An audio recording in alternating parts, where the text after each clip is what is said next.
I am the first memory. Life is a noisy, messy thing.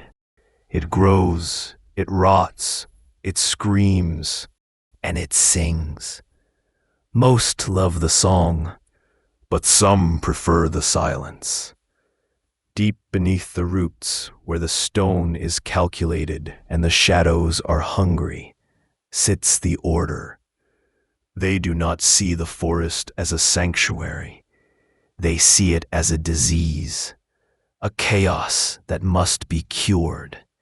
And for every disease there is a remedy.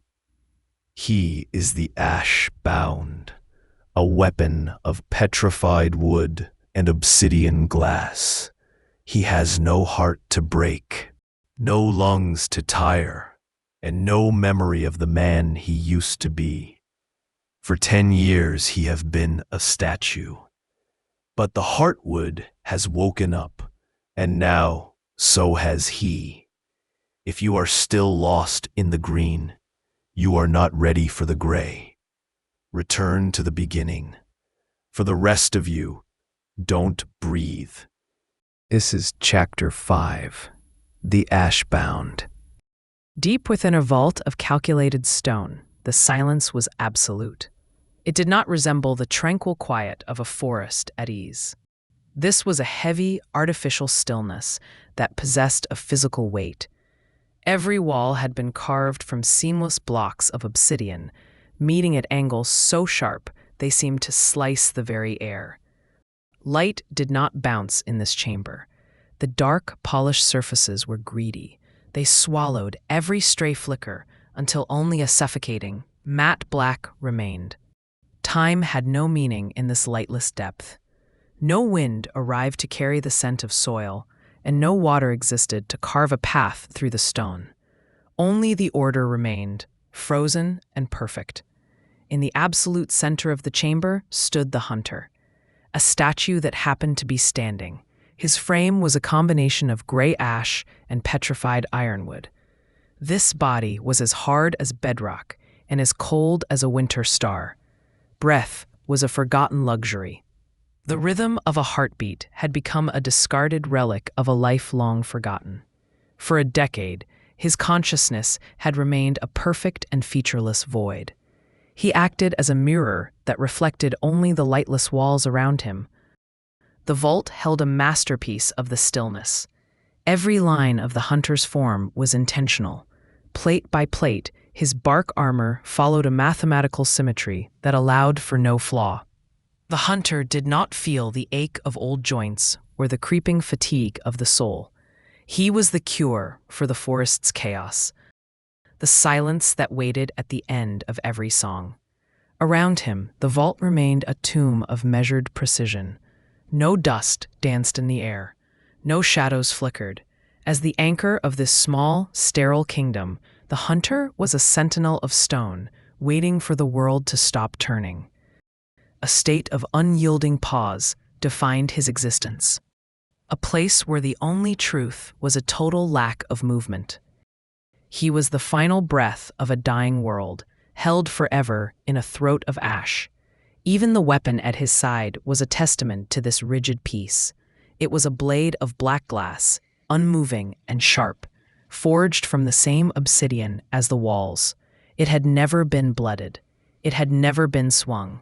It simply existed as part of the symmetry, a vertical line in a world of horizontal perfection. The Hunter did not need to grip it. His fingers were already locked in a permanent stone-like grasp. He was ready for a war that he believed had already been won. He was the guardian of the great silence. The perfection did not fade. It was violently interrupted. A tremor originated in the deepest roots of the world, traveling through the bedrock until it reached the obsidian floor. The vault, which had known only a decade of absolute silence, began to hum. It was not a harmonious sound. To the logic of the stillness, this was a violent intrusion. A scream of noise that tore through the stagnant air. Suddenly, the matte black of the walls vanished. A pulse of gold and emerald light flooded the chamber. The radiance did not glow with the gentle warmth of a fire. It hit the stone like a physical impact.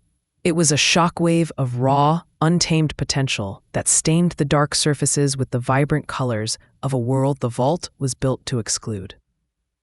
The greedy obsidian could not swallow a light this intense. Instead, the stone began to vibrate, emitting a high-pitched, piercing sound that resembled the shattering of glass. Within the center of the storm, the hunter felt the first sensation in an eternity. He did not experience it as pain. To his featureless consciousness, the magic felt like an incompatibility, a viral code attempting to overwrite his absolute suspension. For the first time in 10 years, his fingers gave a sharp, involuntary twitch. The movement was a sacrilege against the order. A dry, rasping sound followed as a hairline crack appeared in the gray ash covering his chest. Beneath that fracture, a faint and ghostly hint of a life that refused to be unwritten stirred. The noise intensified, carrying with it the frantic, joyful beat of a heart that was no longer silent. The rhythm of the Heartwood tree filled the vault. It was the song of the key, a surge of life that echoed through his very bones. The hunter's head moved. The motion was slow and mechanical, a grinding of stone joints that had forgotten how to turn. His eyes, once dull and sightless mirrors, ignited with a sudden amber flare. He did not look at the light with wonder. He looked at it with the cold, analytical focus of a predator, identifying a breach in a perimeter. The void in his mind began to fill with a single, overriding necessity. The intrusion was growing, and the silence had been broken. He was no longer a statue. He was a weapon that had been triggered. The amber flare in his eyes did not flicker. It held steady as a presence entered the featureless void of his mind.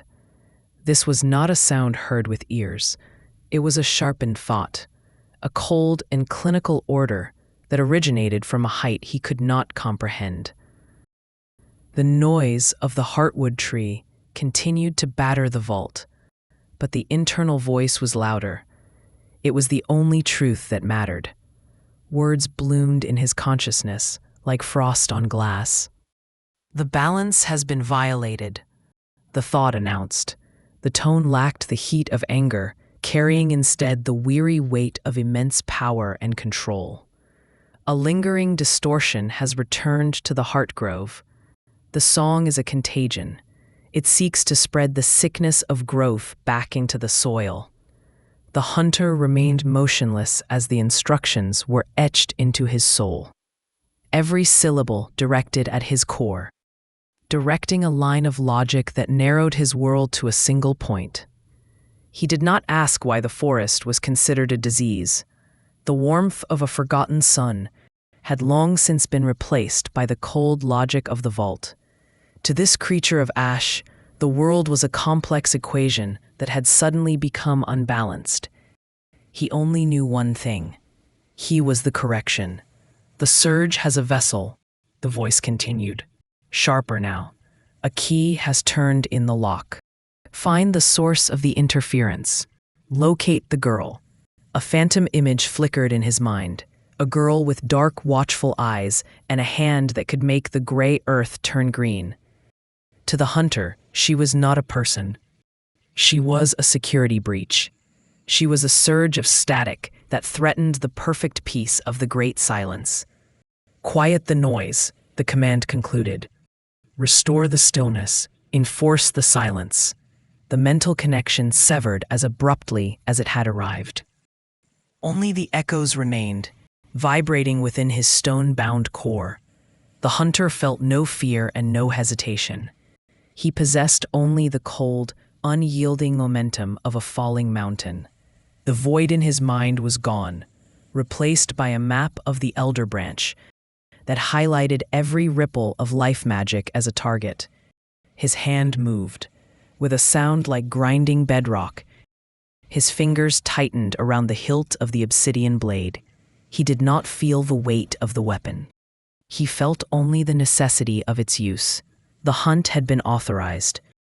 The key would be found, and the song would be silenced forever.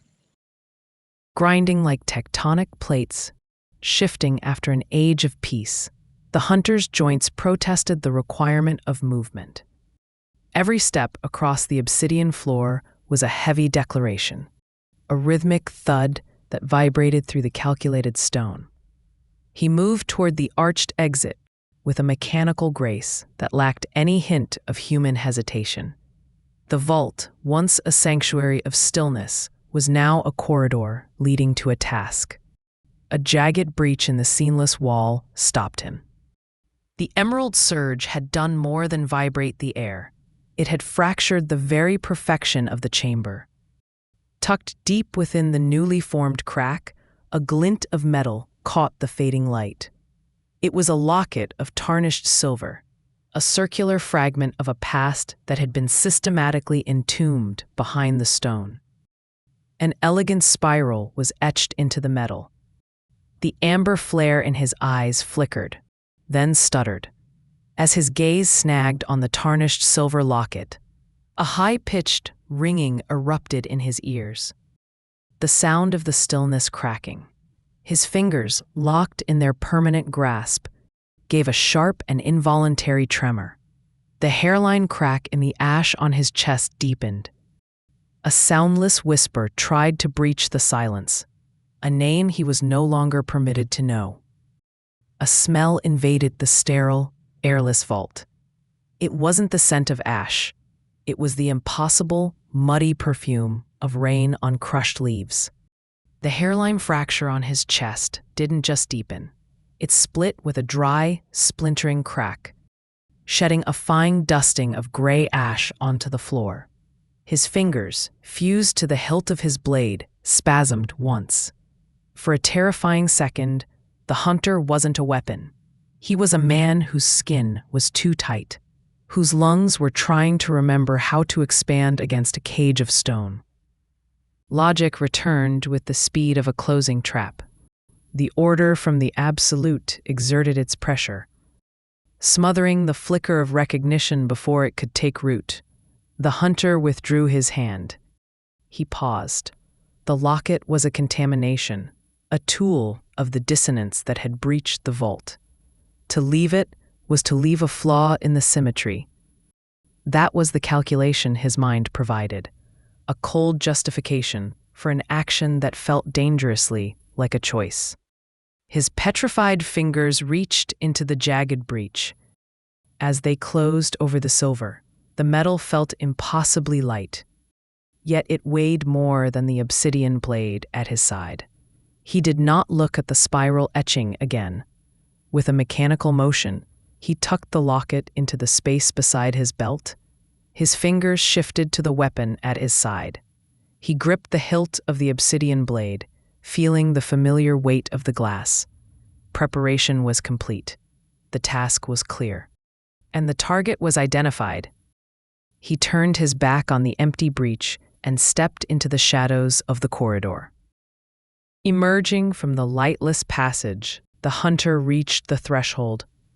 To a mundane eye, the surface might look like a normal thicket, but as he stepped through the calculated veil, the illusion dropped. Moonlight filtered through the canopy in vertical bars, a cage of light that illuminated the mosaic floor of the Orderwood. There was no wind to rustle the leaves. There were no insects to disturb the air. Thousands of fallen leaves had been sorted by size and color, forming vast geometric spirals that radiated from the base of every petrified tree. This was the landscape of the Great Silence. Below the silent arches, the hunter came to a halt. Every plate of his bark armor hummed in resonance with the grove. He did not belong to the world of growth and decay. He was an extension of this rigid perfection. A vibration, distant and rhythmic, pulled at his stone-bound core. The surge from the heart grove was a flare in a black sky, a signal that demanded to be extinguished. He adjusted his stance, turning his head toward the west. The target was identified. The key was active. Predatory instinct replaced the clumsy requirements of human walking. The hunter moved with a silence that lacked weight, gliding between the trunks like a shadow thrown by a dying sun. He did not tire. He did not feel the resistance of the air. His path was a straight line through a world of curves, a calculated path that ignored the obstacles of the natural world. As he crossed the border where the tainted grove met the wilder forest, his boot touched a stray patch of living moss. The reaction was instantaneous. Gray frost leached the vibrant green from the plant, turning the soft growth into a brittle, ashen crust. The moss did not die, it was corrected. It crumbled into a fine powder under his heel, leaving only a gray void where life had been. The hunter vanished into the deeper shadows, leaving a trail of ash in his wake. He was no longer a prisoner of the vault. He was the enforcer of the stillness, and the hunt had truly begun. The hunter has left the vault. He does not feel hate, and he does not feel mercy. He is a falling mountain, and he brings a frost that turns every song into a scream of ash. But the silver locket was a flicker, a ghost of a man who once knew how to love. The stillness is cracked, and even a weapon can bleed dark sap. In our next meeting, we return to Kaelin. She has crossed the threshold, but the forest is not what she expected. The two worlds are pulling her apart, and the shadows are growing hungry for her name. At the foundation of this record, I have left the way to find your guardian and a collector pack. Claim them now, before the hunter finds you. I remain the first memory. Watch the shadows, for they are watching you.